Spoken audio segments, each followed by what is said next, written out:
Hello, welcome to my channel. ഞാനിന്ന് നിങ്ങളുടെ മുമ്പിൽ വന്നിരിക്കുന്നത് ഒരു കാര്യം പറയാൻ വേണ്ടിയിട്ടാണ്. കഴിഞ്ഞ ദിവസം ഒരു കുട്ടി മരിച്ച നിലയിൽ കാണപ്പെട്ടു ഭർത്താവിൻ്റെ വീട്ടിലെന്ന് പറഞ്ഞിട്ടൊരു ന്യൂസ് വന്നിട്ടുണ്ടായിരുന്നു. അതിന് ശേഷം മീഡിയയിൽ അവരുടെ കുടുംബക്കാർ വന്നിരുന്ന് പറഞ്ഞ കുറച്ച് കാര്യങ്ങളുണ്ട്. അതായത്, ഞങ്ങളുടെ കുട്ടി ആ വീട്ടിലെ ഒരു കറവ പശുവായിരുന്നു, എൻ്റെ കുട്ടിയോട് ഇങ്ങനെയാണ് ഇടപെട്ടത്, അങ്ങനെയാണ് ഇടപെട്ടതെന്നൊക്കെ. ഒരു പ്രാവശ്യം കറന്നു, 2 പ്രാവശ്യം കറന്നു, 3 പ്രാവശ്യം കറന്നു, അതൊക്കെ കഴിഞ്ഞൊരു 4ാമത്തെ പ്രാവശ്യമെങ്കിലും നമ്മളൊന്ന് ഐഡൻറ്റിഫൈ ചെയ്യണ്ടേ, ഇത് നിർത്തണോ വേണ്ടയോ എന്ന് നമ്മൾ ചിന്തിക്കണം. അല്ലെങ്കിൽ നിർത്താനുള്ള സാഹചര്യങ്ങൾ നമ്മൾ ഉണ്ടാക്കണം.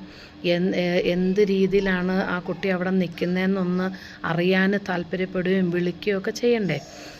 ഇത് ഒന്നും മനസ്സിലാക്കാതെ ചോദിക്കുന്നതെല്ലാം കൊടുത്ത് അതൊരു തഴക്കമായി അവർക്ക് അവരുടെ ലൈഫിലേക്ക് മാറ്റി തീർത്തതിന് ശേഷം പിന്നീട് കിട്ടാതെ വരുമ്പോൾ ഈ കുട്ടിയെ എടുത്തിട്ട് അടിക്കുക, അല്ലെങ്കിൽ ഉപദ്രവിക്കുക, ചവിട്ടുക, പിന്നെ മരണത്തിലേക്ക് തള്ളിവിടുക. എന്തിനാണ് അങ്ങനത്തെ അവസരങ്ങൾ കൊടുക്കുന്നത്?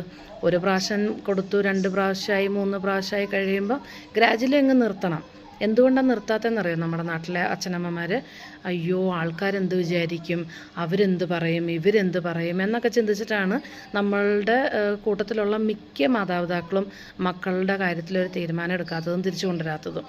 ഞാനൊന്ന് ചോദിക്കട്ടെ, ഈ നാണക്കേട് ആണ് നിൻ്റെ മകൾ ഇങ്ങനെ വീട്ടിൽ വന്ന് നിൽക്കുന്നതെന്ന് പറയുന്ന ഏതെങ്കിലും ആൾക്കാർക്ക് നഷ്ടമുണ്ടോ? നമ്മുടെ മക്കൾ മരിച്ചു കഴിയുമ്പോൾ ഇല്ല, നമുക്ക് തന്നെയാണ് ആ നഷ്ടം, അല്ലേ? അപ്പോൾ പിന്നെ എന്തിനാണ് നാട്ടുകാരെയും ലോകക്കാരെയൊക്കെ നോക്കേണ്ട കാര്യം എന്താണ്? അവരുടെ കാര്യത്തിലൊരു തീരുമാനം എടുക്കാൻ. പോണത് പോട്ടെ എന്ന് വിചാരിച്ചിട്ട് മക്കളുടെ സേഫ്റ്റി നോക്കി അവരെ വീട്ടിൽ കൊണ്ടുവന്ന് നിർത്താൻ ഇനിയെങ്കിലും മാതാപിതാക്കളൊന്ന് ശ്രമിക്കൂ. ദൈവത്തെ ഓർത്ത്, നിങ്ങളുടെ മക്കളെ ഓർത്തിട്ട്.